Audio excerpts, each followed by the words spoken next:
আসসালামু আলাইকুম। সবাইকে শুভেচ্ছা জানাচ্ছি। মাসুম মাহবুব। দেখছেন ওপেন দ্য ইউটিউব চ্যানেল এবং মাসুম মাহবুব ফেসবুক পেজ। পৃথিবীর যে প্রান্ত থেকে যারা দেখছেন সবার জন্য শুভকামনা, ভালোবাসা। দর্শক, বেশ কদিন পর স্টুডিওতে আবার ফিরে এলাম।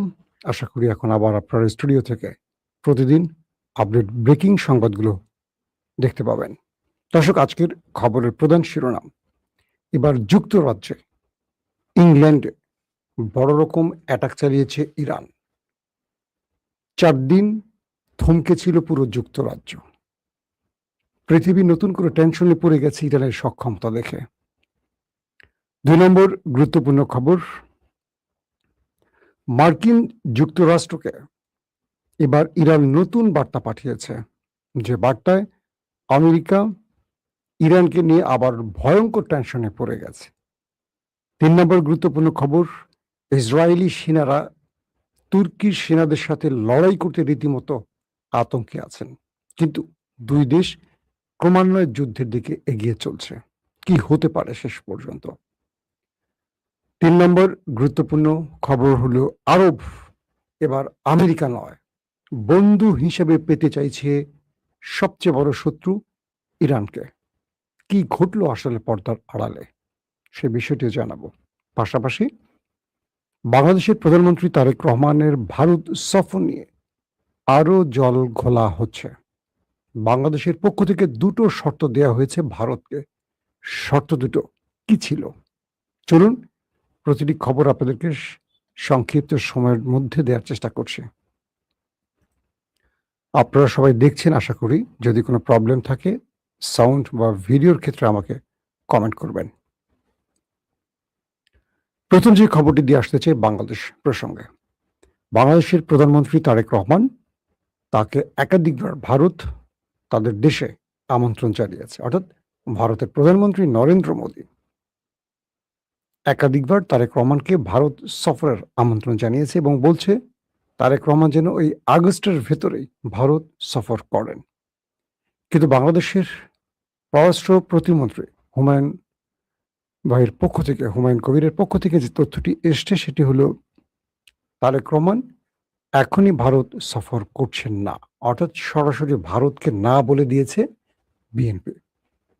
বিএনপি এখানে ভারতকে দুটো শর্ত জুড়ে দিয়েছে। প্রথম শর্তটি হলো, শেখ হাসিনাকে অবশ্যই বাংলাদেশের হাতে তুলে দিতে হবে। শুধু শেখ হাসিনা নয়, বাংলাদেশের যেসব ফেরারি আসামিরা ভারতে আত্মগোপনে আছে, রাজনৈতিক আশ্রয় আছে, প্রত্যাবর্তন আইন অনুযায়ী তাদেরকে ফেরত দিতে হবে। যদি ভারত ফেরত না দেয়, সেই ক্ষেত্রে তারেক রহমান ভারতের এই আবেদনটি, দাওয়াত বা আমন্ত্রণটি পজিটিভ অর্থে দেখবেন না। দ্বিতীয় আরেকটি শর্ত দেওয়া হয়েছে যে সবকিছু মিলে গত ১৫ বছর ভারত বাংলাদেশের সাথে যে আচরণ করেছে, বাংলাদেশ সেই আচরণ চাইছে না। ও আচ্ছা, দ্বিতীয় শর্তটি বলিনি। দ্বিতীয় শর্তটি হলো, ওসমান হাদিকে যারা হত্যা করেছে তারা ভারতে আশ্রয় আছে, পালিয়ে গেছে ভারতে, তাদেরকে বাংলাদেশ সরকার ফেরত চায়। এই দুটো শর্ত যদি নরেন্দ্র মোদী সরকার মেনে নেয়, এক, শেখ হাসিনা এবং তার সকল ফ্যাসিস্ট দোসরদের যদি বাংলাদেশের হাতে তুলে দেয়, যে চুক্তিটি বাংলাদেশ এবং ভারতের মধ্যে আছে প্রত্যাবর্তন, সেই চুক্তি অনুযায়ী বা বন্ধি বিনিময় যে চুক্তিটি, এ শর্ত অনুযায়ী যদি বাংলাদেশকে ফেরত দেয় শেখ হাসিনাকে এবং আওয়ামী লীগের বাকি নেতাদের, আর ওসমান হাদির হত্যাকারীদের যদি ফেরত দেয়া হয়, তবেই বাংলাদেশ ভারতের বাংলাদেশের প্রধানমন্ত্রী ভারত সফর করতে পারেন বা এই বিষয়ে বাংলাদেশ ভাববে। একটা দেশের প্রধানমন্ত্রী কখন এই কথাটি বলতে পারেন, অর্থাৎ তারেক রহমান কখন এই কথাটি বলতে পারেন? যখন তার কাছে সবার আগে বাংলাদেশ ফার্স্ট চয়েস হয়। এতদিন আমরা যে বাংলাদেশকে দেখতাম নতজানু এক পররাষ্ট্রনীতির বাংলাদেশ, ভারতের কাছে বাংলাদেশ নত হয়ে বসে থাকতো। কিন্তু সাম্প্রতিক সময় তারেক রহমানের এই বার্তা স্পষ্ট বলে দিচ্ছে, আগামী দিন বিএনপি বা তারেক রহমান ভারতকে হাসিনার মতো ব্ল্যাঙ্ক চেক দেবে না। কারণ তারেক রহমান তার রাজনীতিতে নতুনভাবে যে এসছেন প্রধানমন্ত্রীর চেয়ারে বসে, সেটি হলো সবার আগে বাংলাদেশের এই স্লোগান বাস্তবায়ন। আমরা আমাদের পক্ষ থেকে প্রিয় লিডারকে একটা সেলুট দিতে পারি। দর্শক, পররাষ্ট্র প্রতিমন্ত্রীর আরো বক্তব্য আছে। তিনি বলছেন যে আমরা অবশ্যই আমাদের প্রতিবেশীদের সাথে একটা বন্ধুত্ব চাই। এটা নিয়ে আমি কালকেও ডিটেল তথ্য আপনাদের দিয়েছি, আজকের অতিরিক্ত আর একই কথা রিপিট বলতে চাই না। এবং ভারতের পক্ষ থেকে জয়শঙ্কর এই বক্তব্যের আলোকে বলেছে, মানে হাসিনা ফেরত বা ওসমান হাদির হত্যাকারীদের ফেরত ইস্যুতে তিনি কোনো মন্তব্য করতে রাজি হননি। তিনি বলছেন দুই দেশের সম্পর্ক হবে সমতার ভিত্তিতে। এটা জয়শঙ্কর বলছে। একই শব্দ আবার আমাদের দেশের পররাষ্ট্র প্রতিমন্ত্রীও বলেছেন। তো দুজনের বক্তব্যের জায়গায় একটা বিষয় স্পষ্ট হয়েছে যে বাংলাদেশ পূর্বের জায়গায় আর আসবে না, মানে বাংলাদেশের বর্তমান সরকার পূর্বের জায়গায় আর আসবে না। তাদের কাছে ভারত বন্ধুত্বের হাত বাড়াতে হলে ভারতকে বাংলাদেশকে আগে বন্ধুত্বের পরীক্ষায় উত্তীর্ণ হতে হবে। This is right point. এটাই আমাদের বাংলাদেশের নতুন রূপ। দর্শক, আসছি দ্বিতীয় যে সংবাদ, সেটি হলো তুরস্ক এবং ইসরায়েলের মধ্যে একটা যুদ্ধংদেহী মনোভাব তৈরি হয়েছে। যে কোনো সময় দুই দেশের মধ্যে একটা ভয়ঙ্কর যুদ্ধ শুরু হতে পারে। ইসরায়েলের বিভিন্ন গণমাধ্যম দাবি করছে, বা মিডল ইস্টের বিভিন্ন গণমাধ্যম বলছে যে তুরস্কের সাথে এই লড়াইটাতে রীতিমতো ভয় পাচ্ছে ইসরায়েল। কারণ তারা সাম্প্রতিক সময় গাজাতে ভালো আক্রান্ত হয়েছে। গাজা যদিও একটা দুর্বল বাহিনী, হামাস তো কোনো রাষ্ট্রীয় বাহিনী না, বড় শক্তিশালী দেশ না, বড় সামরিক বাহিনী তাদের নেই। গাজায় তারা বিজয় পেলেও গাজার হামাসের হাতে তারা অনেক ক্ষতিগ্রস্ত হয়েছে, এটা সত্য কথা। হামাস তাদের ব্যাপক আকারে সামরিক অস্ত্র, সেনা সদস্যদের ওপারে পাঠিয়েছিল। এরপর ইরানের সাথে লড়াইতে তারা ব্যাপক ধলাই খেয়েছে, এবং ইরান যেভাবে তাদের দেশের ভেতরে মিসাইল ড্রোন অ্যাটাক চালিয়েছে, এটাই তারা মোকাবেলা করতে পারেনি। এবার তারা আধুনিক তুরস্কের সাথে, ন্যাটোর রাষ্ট্র তুরস্কের সাথে, মুসলিম বিশ্বের সবচেয়ে পাওয়ারফুল সামরিক বাহিনীর দেশ তুরস্কের সাথে লড়াই করতে চায়। স্বয়ং ইসরায়েলের গণমাধ্যম নেতানিয়াহুর বিরুদ্ধে দাঁড়িয়ে বলছে যে নেতানিয়াহু একটা মিস অ্যাডভেঞ্চার করছে। তার অবৈধভাবে ক্ষমতায় বসে থাকার জন্য বা তার বিচারিক প্রক্রিয়া বন্ধের জন্য তিনি যুদ্ধের মধ্যেই থাকতে চান। আর এটা ইসরায়েলের জনগণ চায় না।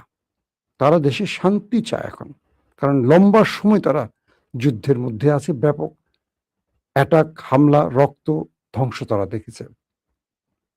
ইসরায়েলের সামরিক বাহিনী এখন রীতিমতো আতঙ্কে আছে। বিভিন্ন গণমাধ্যম বলছে যে তারা তুরস্কের সাথে লড়াইটা করতে চায় না, কারণ তুরস্কের সাথে এই লড়াইতে তাদের অনেক বেশি পে করতে হবে। আর অন্যদিকে তুরস্ক সব দিক থেকে আর্ট গার্ড বেঁধে প্রস্তুতি নিচ্ছে, এবং তুরস্ক যে কোনোভাবেই নেক্সট টাইম যদি ইসরায়েল দ্বারা আক্রান্ত হয়, এটা বড় ফ্রেমে যুদ্ধে চলে যাবে।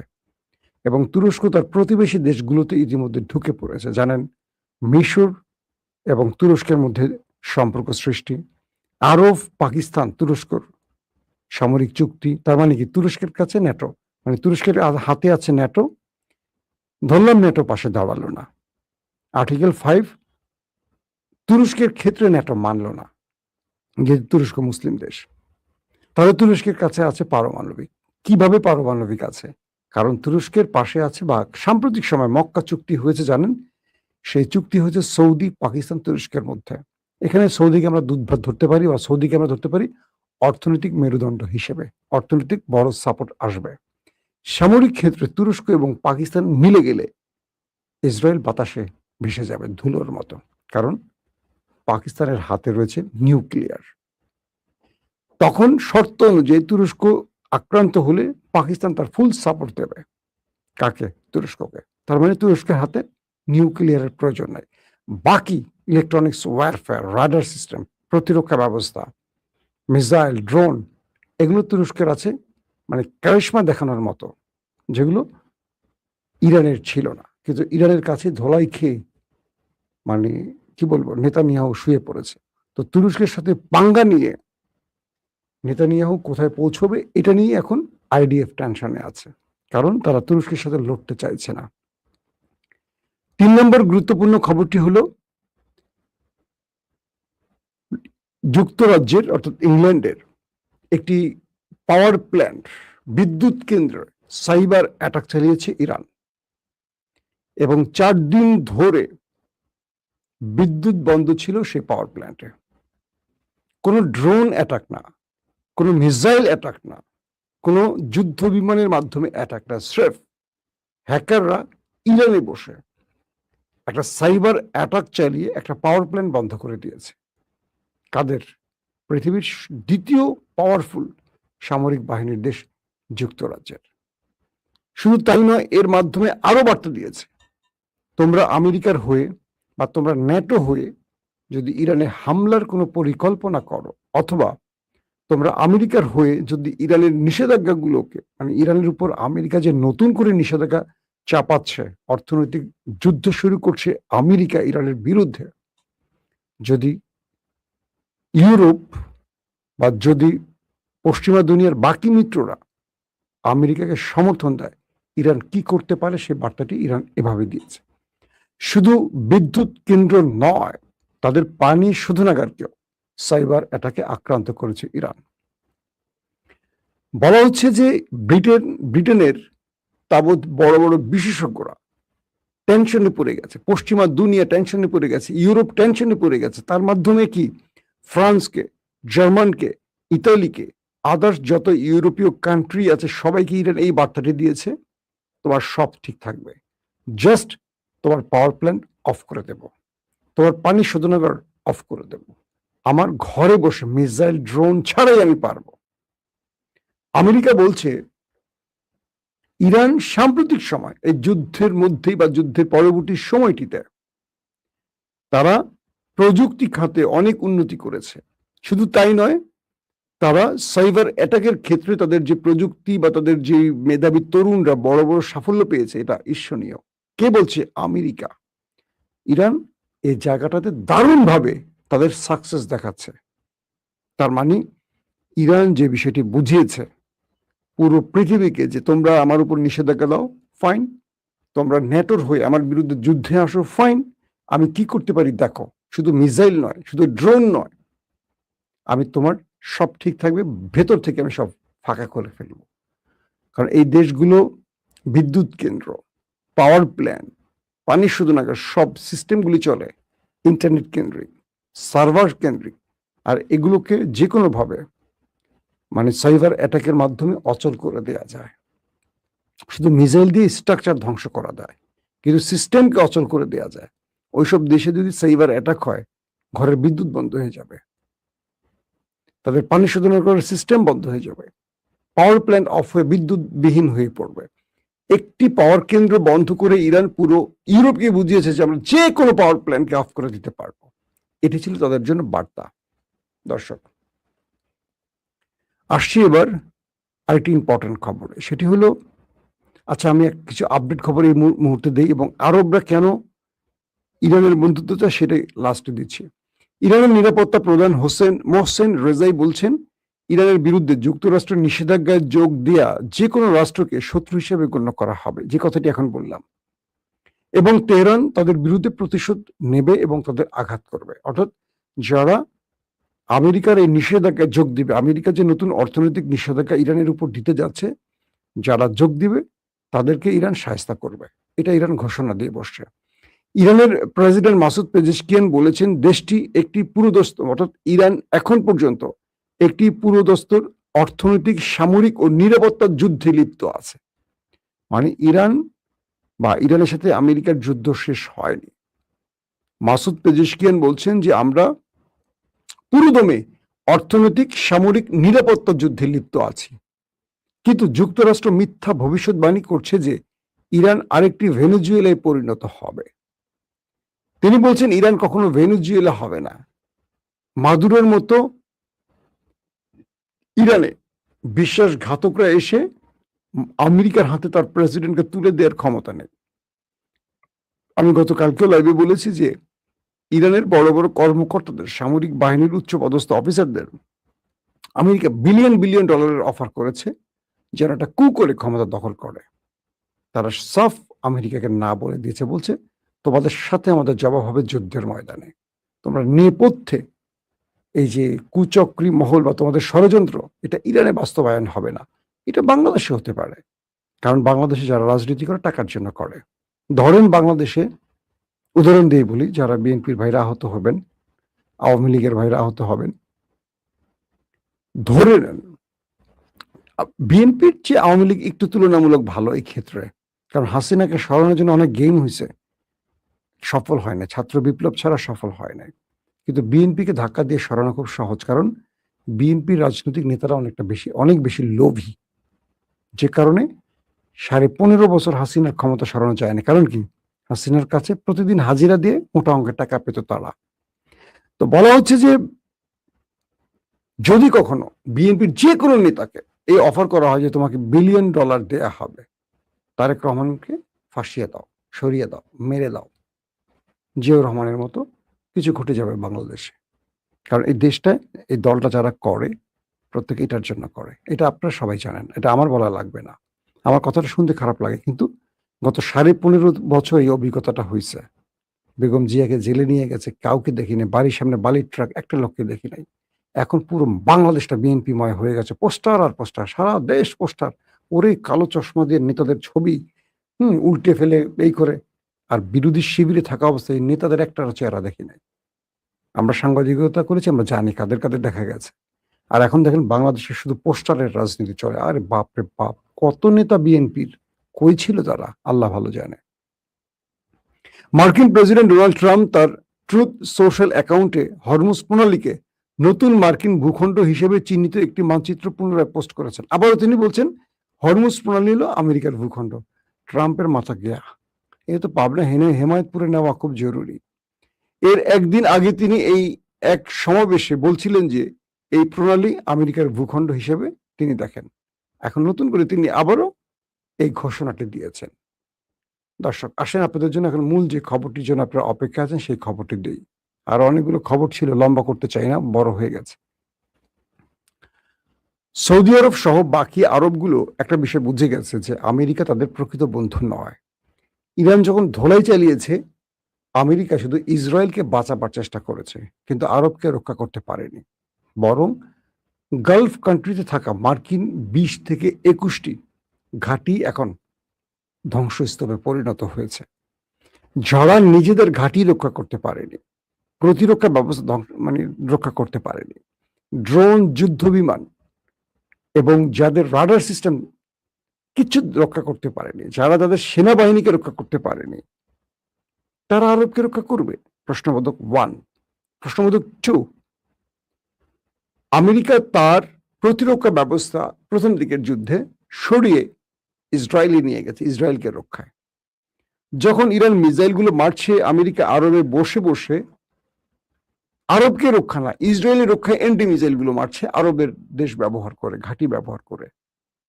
তো আরব বুঝে গেছে যে তারা দুধ কলা দিয়ে বা পেট্রোডলার দিয়ে আমেরিকাকে ঘাঁটি দিয়ে বসিয়ে রেখেছে। আসলে আমেরিকা আরবের জন্য এখানে বসেনি, আমেরিকা জাস্ট আরবের কাঁধে বসে আরবের পেট্রোডলার নিচ্ছে, কিন্তু মধ্যপ্রাচ্যে আমেরিকার যে ক্যান্টনমেন্ট ইসরায়েলকে রক্ষা করছে, এবং ইসরায়েলকে দিয়ে মূলত মধ্যপ্রাচ্য কন্ট্রোলে রাখতে একটা কি বলবো সেনাবাহিনীর একটা বেঙ্গল তৈরি করে বসে আছে, বা সেনাবাহিনীর একটি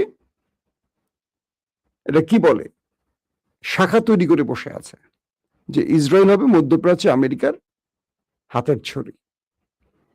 আরব এখন এই বিষয়টি বুঝে, যেটা আজকে ইরানের মিস্টার স্পিকার বাকের কালিবাব তিনি বলেছেন যে আরবের অনেক দেশ ইরানের সাথে যোগাযোগ করছে ভেতরে, তারা ইরানের সাথে টেকসই একটা সামরিক জোট বা চুক্তি করতে চায়। আরবের অনেক দেশ ইরানকে বলছে যে আমরা তোমাদের সাথে চুক্তি করতে চাই, এবং সেই চুক্তিতে আমরা সামরিক চুক্তি আনবো, অর্থাৎ যেটা তুরস্ক, সৌদি, পাকিস্তান করেছে। কারণ তারা বুঝে গেছে প্রকৃত বন্ধু আমেরিকা নয়, আমেরিকা জাস্ট ইসরায়েলকে রক্ষাই আরবে এসে বসে আছে, কিন্তু বেতন ভাতা নিচ্ছে আরবের কাছ থেকে। এখন যে বিষয়টি তৈরি হলো, আরব এখন ইরানের বন্ধুত্ব চায়, এই সুযোগটি এখন ইরান কাজে লাগাতে চায়। ইরান যেসব দেশ তাদের সাথে আলোচনায় আসছে তাদেরকে একটা বার্তা দিয়েছে, হটাও আমেরিকা, তোমরা যে ঘাঁটি দিয়েছো আমেরিকাকে বসিয়েছো সরায় দাও, আমি তোমাকে নিরাপত্তা দেব। মধ্যপ্রাচ্যে আমেরিকাকে পেটানোর ক্ষমতা শুধু আমারই আছে। আমেরিকাকে, ইসরায়েলকে ইরানি পারছে পেটাতে, আর কেউ পারে নাই, কোনো দেশ পারে নাই, কারণ সে শক্তি সাহস হয় নাই। তোমাদের মেরে যে আমরা তক্তা বানাইলাম, তোমাদের দেশের ভেতরে যে 21টা ঘাঁটি আমি উড়িয়ে দিলাম, ধোলাইখাল বানিয়ে ফেললাম, ভাগাড়ে পরিণত করছি। কাদের? আমেরিকার। কি করতে পারছো? আমি যখন টার্গেট নিয়ে তোমার তেল কূপ উড়িয়ে দিয়েছি, গ্যাস কূপ উড়িয়ে দিয়েছি, তোমার বড় ভবন উড়িয়ে দিয়েছি, পানির শোধনাগার উড়িয়ে দিয়েছি, কিছু করতে পারছো? আমেরিকার প্রতিরক্ষা তোমাকে বাঁচাতে পেরেছে? পারেনি। বিশ্বাসঘাতকতা বন্ধ করো। ইরান বলছে, যদি আমার বন্ধুত্ব চাও, যদি তোমাদের নিরাপত্তা আমাকে চাও, আমি ইরান তোমাকে সাপোর্ট দিব, সাহায্য করব, বাট হটাও আমেরিকা। আমেরিকা থাকতে পারবে না। আমেরিকা এখন মাইনকা চিপায় পড়ে গেছে। কারণ এখান থেকে আমেরিকা, কারণ তার নিজের ঘাঁটি তো জ্বলে গেছে। আমেরিকা এখন পুরো পৃথিবীর কাছে মোটামুটি লজ্জিত। ইউরোপ বলছে, তুমি তো তোমার নিজের ঘাঁটি রক্ষা করতে পারো না, এত লম্বা লম্বা কথা বলো। চীন আবার নতুন করে বার্তা দিচ্ছে আমেরিকাকে যে আমেরিকা নিজের ঘরে নিজেই আগুন জ্বালাইছে, এবং চীন আজকে কি স্টেটমেন্ট দিচ্ছে আরো ভয়ঙ্কর, যে ইরানের উপর যে নিষেধাজ্ঞা দিচ্ছ, এর অধিকাংশ নিষেধাজ্ঞা দিচ্ছ চীনকে সাইজ করার জন্য। আমরা বুঝি, আমেরিকা তুমি মনে রাখো, চীন তোমার কোনো নির্দেশ মানবে না। তোমার এই নিষেধাজ্ঞাকে আমরা টিস্যু পেপারের মতো মূল্যহীন ভাবে ফেলে দিচ্ছি। ইরানের সাথে সম্পর্ক যেমন আছে তার চেয়ে ভালো হবে এখন। যারা আমেরিকার এই নিষেধাজ্ঞা খেলায় প্রবেশ করবে, চীন তাদেরকে শত্রু হিসেবে বিবেচনা করবে, যেটা ইরান বলেছে। এবং সব জানিয়ে দিয়েছে যে প্রয়োজনে চীন তোমার সাথে অর্থনৈতিক না সামরিক যুদ্ধে নামতে প্রস্তুত। চীন এই টাইপের স্টেটমেন্ট কখনো দেয় না, আজকে দিয়ে বসছে। তার মানে খেলা জমে উঠেছে এখন, দুর্দান্ত খেলা জমে গেছে। একদিকে আরব ইরানের বন্ধুত্ব চায়, চীন সরাসরি ইরানের পক্ষে মাঠে নেমে গেছে। আমেরিকা এখন পর্যন্ত ইউরোপের কোনো সিগন্যাল পাচ্ছে না, কারণ ইউরোপ চিন্তা করছে আমেরিকা ইসরায়েল মিলে কিচ্ছু করতে পারে না, যদি আমি এখন ইরানের বিরুদ্ধে যাই তাতে আমার তেল গ্যাস বন্ধ হয়ে যাবে। আমার তেল গ্যাসের প্রধান উৎস তো ওই আরব, কিন্তু আরব তো আমাকে তেল দিতে পারবে না ইরান না চাইলে। বাবুল মান্দাব, হরমুজ তো সব ইরানের কন্ট্রোলে। পুরো খেলার চাবি এখন ইরানের হাতে। প্রত্যেকে ভালো থাকবেন। আল্লাহ হাফেজ।